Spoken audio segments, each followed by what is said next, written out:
বাংলাদেশের মানুষের ভোটাধিকার ফিরিয়ে দিবেন, বাংলাদেশের মানুষকে অন্তত 2 বেলা পেট ভরে ভাত খাওয়ার ব্যবস্থা করে দিবেন।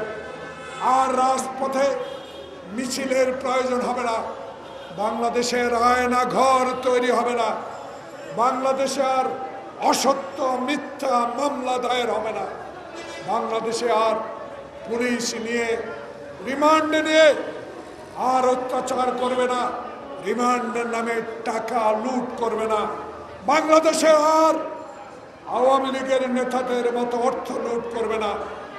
বাংলাদেশের মানুষকে একটি সুষ্ঠু নির্বাচন উপহার দেওয়া আপনাদের দায়িত্ব।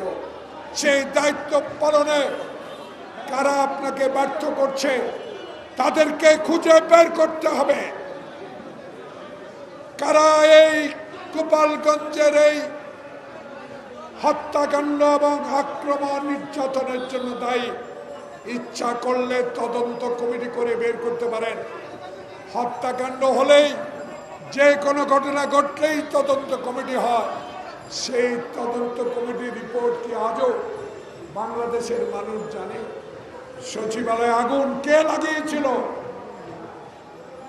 সেই তদন্ত রিপোর্ট কোথায়?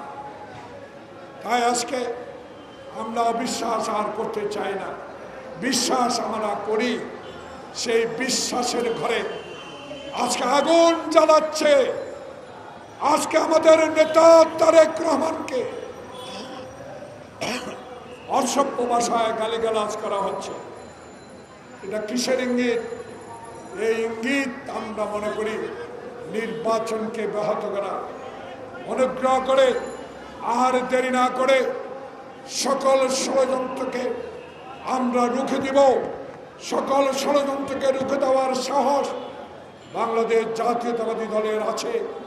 অতীতেই তার প্রমাণ। 16 বছর যারা হাঁটু পানিতে থেকে পুলিশের অত্যাচার থেকে বাঁচার চেষ্টা করেছি, রাতে আমরা কবরস্থানে ঘুমিয়েছি, হারুনের সেই ডিবির অত্যাচারের কথা আমরা ভুলি নাই, আয়নাগরের কথাও ভুলি নাই। আবার প্রয়োজনে বাংলাদেশের জাতীয়তাবাদী শক্তি তারেক রহমানের নির্দেশের অপেক্ষা।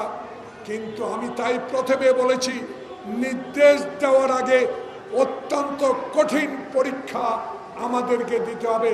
কারণ এই ষড়যন্ত্রকারীরাই চাইবে রাজপথে আবার আন্দোলন করে আমরা বিশৃঙ্খলা সৃষ্টি করে নির্বাচন যাতে না হয়। সেই দিকে বিএনপি সচেতন।